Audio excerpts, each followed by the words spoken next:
I made it to Vegas.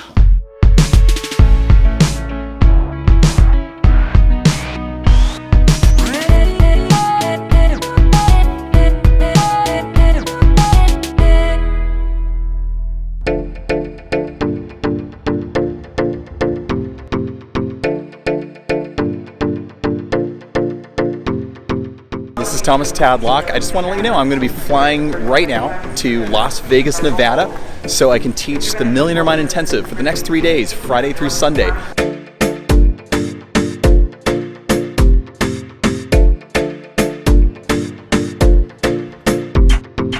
I made it to Vegas. I'm in my hotel room, made it here safely. We're at the Renaissance this weekend. So I am going to take a shower, watch some Netflix, and get to bed. We have a big day tomorrow. It's Friday, it's the beginning of the Millionaire Mind Intensive. So right now, it's about 3 minutes until showtime. Everybody is making their way in, they're sitting down. We got a decent crowd here in Las Vegas, Nevada.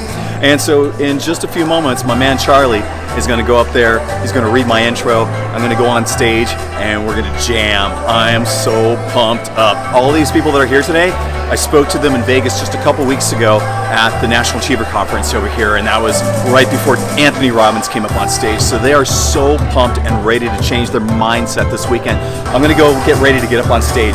See you in a little bit. Oh, by the way, do you like how my pocket square matches my socks?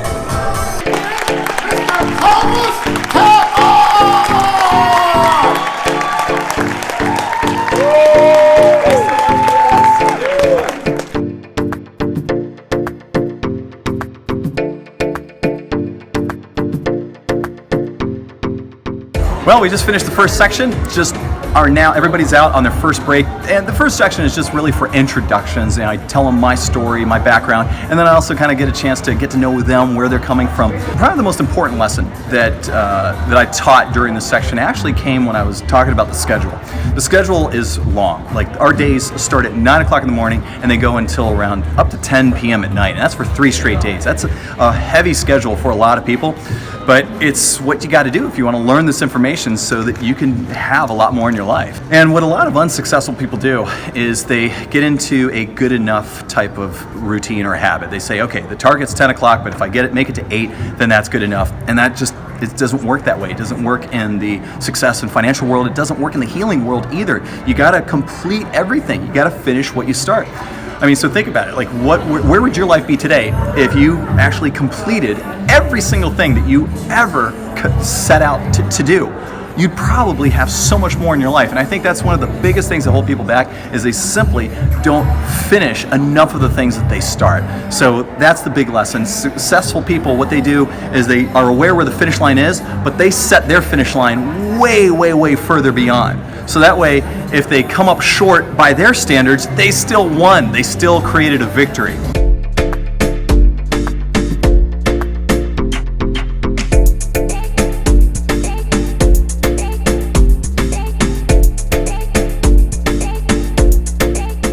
How do I know, like, when I hit my ceiling or when it's time to really expand? Because at one point I had 3 stores. Oh yeah. And it was driving me insane. So I sold one.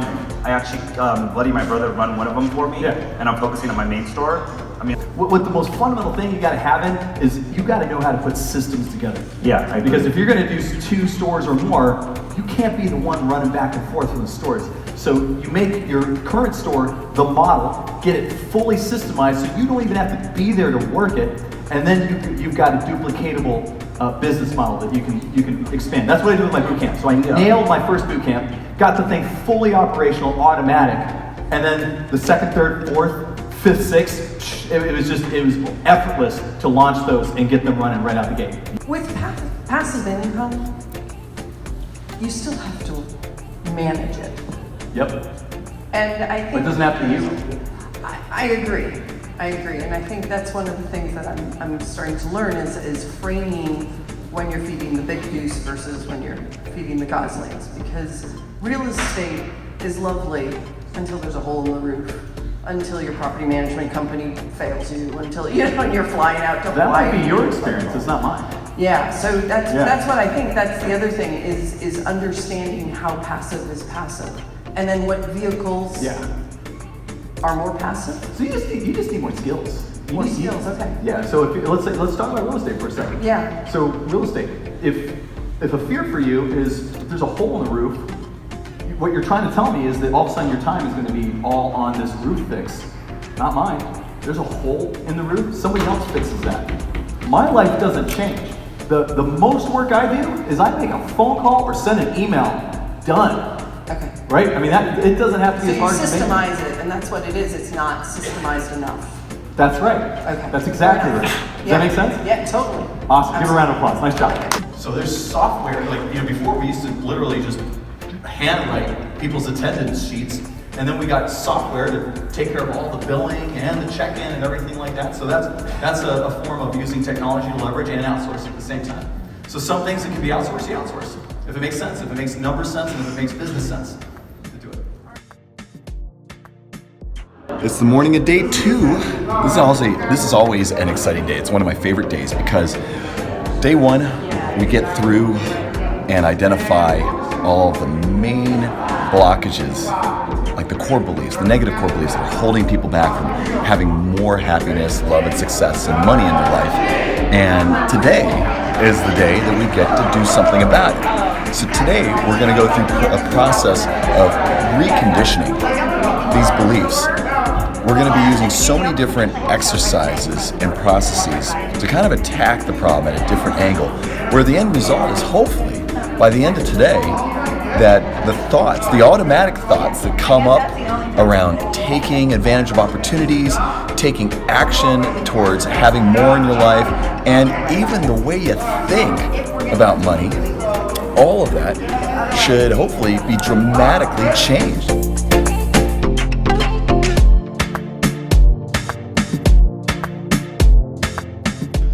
There's going to be a big correction that's going to happen in real estate most likely, and we're going to see prices drop. If rents are affected, then the decision whether to sell the house now or sell it later should be based on the fact that when you look at the historical rent prices in your market for your house, can you still be okay if you have to charge the least amount of rent historically that anybody's ever had to charge? And if the answer is, yeah, even if I charge the lowest amount ever and I'm still making a mortgage or I'm still paying the taxes and I'm still profiting from that, you're fine. You don't have to do anything. Make sense? I don't have experience putting a business together. Okay. The idea I've got is simple, doesn't require a lot of resources. It's something that I can get other people to do for me, but I have no clue on how to manage that type of situation. Okay. What type of advice do you have? Oh, I've got some advice for you, baby. Yeah. All the businesses that I failed were because I didn't understand business, and it wasn't even about understanding the business, which is important. But what's even more important is you got to know how to make any company successful. And there's fundamentals and steps to do that. So it doesn't matter what business you're in, you can make it successful. Because the fundamentals are what make any business successful. So having the precise knowledge in one business or another is important. But you can still make it successful if you understand business fundamentals. Because there's business fundamentals that carry across any type of industry, any type of business. So the first step is for you to assess, well, how savvy are you at business? Just look at your track record. How many $1 million or more companies have you made? If the answer is 0, you want to, before even worrying about the idea or exploring the idea, in my opinion, learn to be kick-ass at business first. Because you might realize that it's not a good idea. Once you know what you're doing, you might realize it's not a good idea, or you might realize this is a badass idea, and now I know how to make it blow up. Okay? I don't encourage, it's like investing. I don't encourage you investing a dime in anything until you've educated yourself enough to be competent in that thing. The same thing is with business, because you're going to invest, if you're not investing money, you're investing time, when you could be trading that time for way more productive things that will make you way more money in the long run. Also too is like you're like a jack of all trades, you do so many things and invest in a lot of things. How do you also try to find balance as well?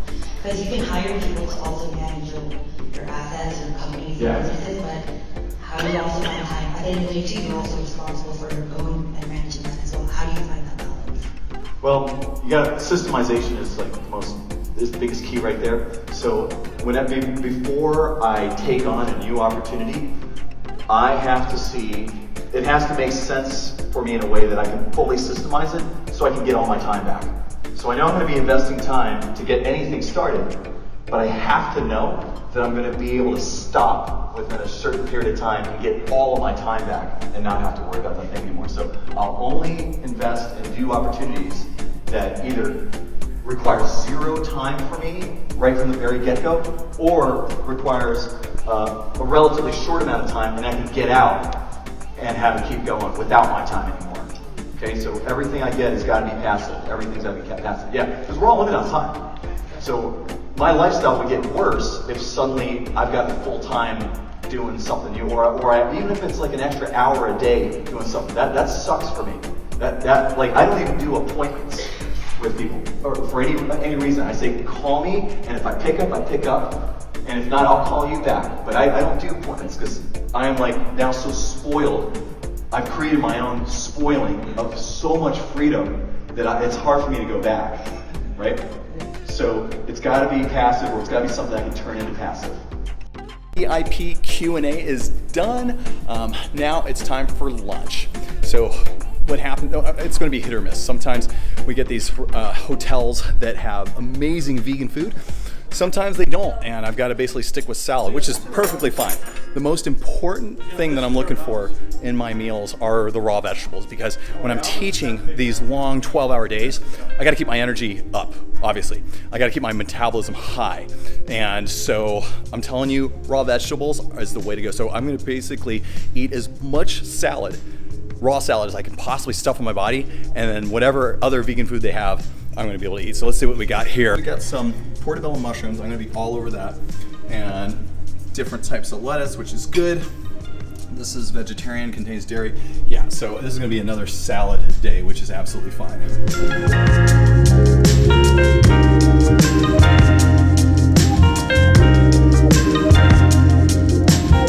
I hope one day you get to come to one of these seminars. We are now about halfway through day 2, and I can't even count the number of profound breakthroughs that are happening for all the students in my audience. It's just been absolutely remarkable. So what the biggest takeaway of this section that I just finished teaching is that most people don't achieve the level of success that they want because they're poor at receiving. So the ability to be able to accept gifts and accept help and accept great opportunities right when they're presented to them, that's what stops them, because they oftentimes push it away or they don't feel worthy or deserving to receive it. And this is going to be a big thing that holds anybody back from achieving more success and having more in their life. And this includes health, because if one is unwilling to receive help, for example, I see this a lot in mothers that are raising kids and maintaining a household, they'll sacrifice their own health and needs for the sake and the good of everybody else, but they can't do that because they end up getting burned out. They're not able to be as present and available for everybody in their lives. Even from an energetic standpoint, they're not. So it's so important that everybody becomes really good at receiving, and sometimes that means doing things that would be considered selfish for yourself. You know, in our rapid recovery healing group, a huge component of healing, this is what everybody has to do, is a daily dose of bliss. That means everybody who's in the healing program has to do something every single day that is selfishly just for them, that makes them smile, that makes them laugh, that makes them happy, and it's all about them because they deserve it. And it's also, it sends a very strong, powerful message through your body and your brain that they deserve it, and that they're willing to put the same energy that they would be willing to put in anybody else, they're willing to put it in themselves. Because that's what healing is. It's you, your body, your immune system healing itself. Well, we just finished day 2. What an exciting day it was. There have been just countless breakthroughs that have happened today. We went through so much. We did trainings on reconditioning so that we can change people's mindsets and thoughts. and we went through business training. I got to teach one of my favorite topics, and that's some of my greatest strategies for being able to make a lot more money in any business, how to create more profits, more revenue. When you do that, I mean, it can literally change people's lives, both for the business owner and for the customers itself. And then we went through teaching another one of my favorite topics, which was how to be able to speak on stage, how to be able to talk to groups as small as 10 and as large as 6,000, and do things like share the stage with Anthony Robbins. So I got to share my techniques on stage and kind of the structure of how I organize every one of my talks, and I was just absolutely thrilled to deliver so much value to all the students that showed up here. I'm so excited. We're just starting day 3. It's an exciting day. Everybody's got their energy up right now. Today is Transformation Day. This is where the biggest change happens, the 90-day difference of everybody in this room. They're going to walk out of this building today with a completely new, healthy mindset about money, wealth, and happiness. I couldn't be more happy and excited for all of our students.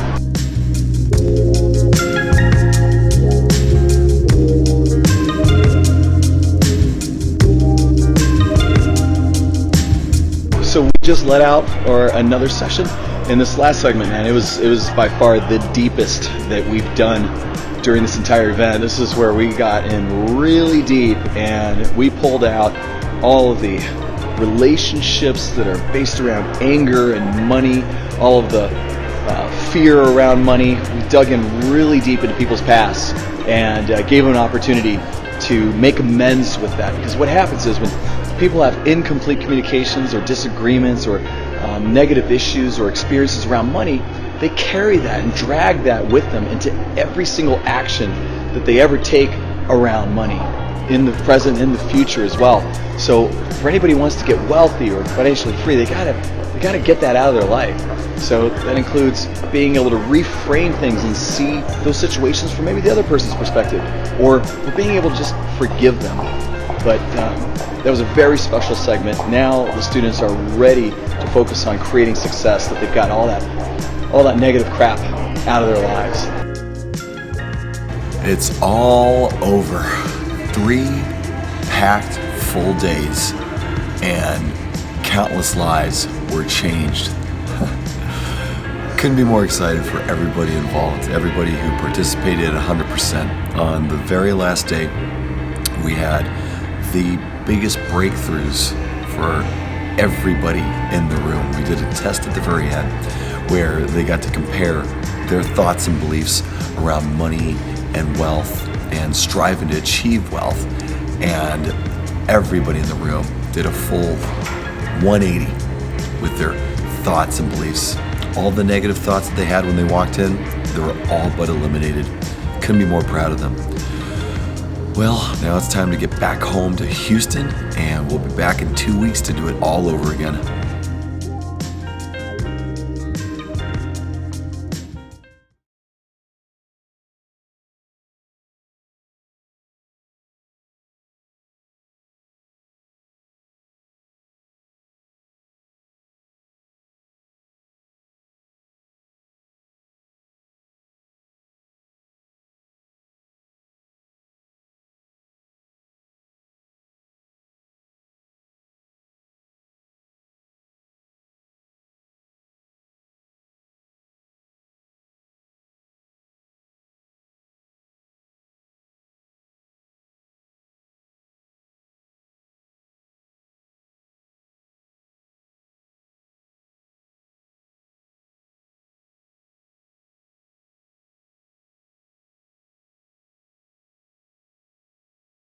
I've watched CEOs for a fitness company. I've watched a CEO for a fitness company be hired from the medical industry, and he was able to take it from a $10 million company to a $100 million company.